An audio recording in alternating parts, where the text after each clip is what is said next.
దాంట్లో తెల్లారి మార్నింగ్ మా మిస్సెస్ జైలుకి వచ్చినప్పుడు కేటీఆర్ గారి పేరు చెప్పినామంట మా పేపర్లలో వస్తుందని చెప్పినారు.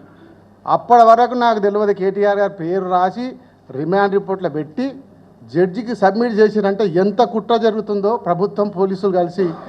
అంటే నేనే తప్పుడు కేసులు ఇరికిస్తే నా ద్వారా కేటీఆర్ గారిని కూడా ఇరికియాలనే ప్లాన్తోని ఒక ప్రభుత్వ కుట్రతోని.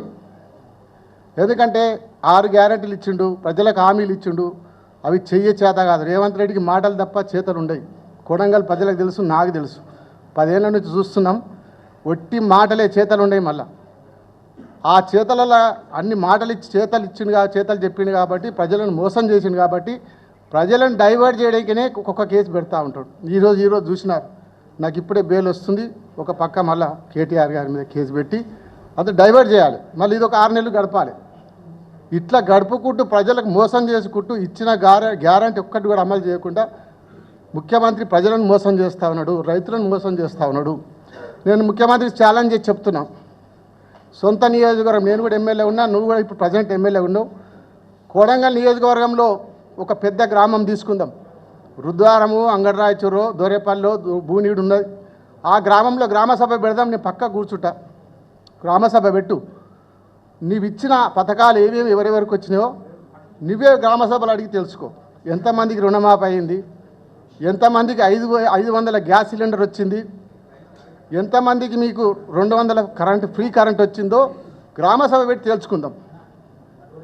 అప్పుడు నువ్వు 100% కాదు 50% గిట్ట నీ హామీలు అమలైతే బ్రహ్మాండంగా విజయోత్సవాలు చేసుకో, మేము కూడా మీ విజయోత్సవాల్లో పాల్గొంటాం.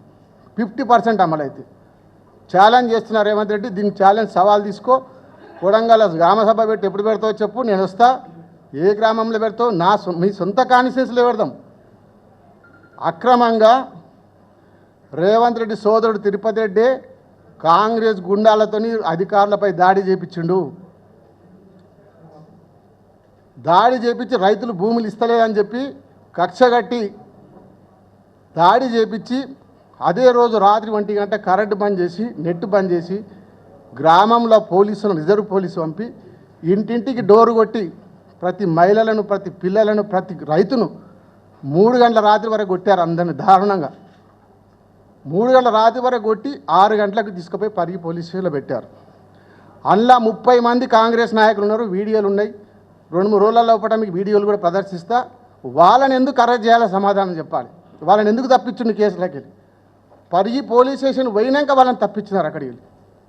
అంటే కుట్ర చేసి రైతులను భయభ్రాంతులు చేసి దౌర్జన్యం చేసి కేసులు ఇరికించి భూములు గుంజుకుందామని ప్రయత్నం చేశారు తప్ప మేం చేయలే కుట్ర. రేవంత్ రెడ్డి సోదరుడు తిరుపతి రెడ్డి కుట్ర చేసినాడు.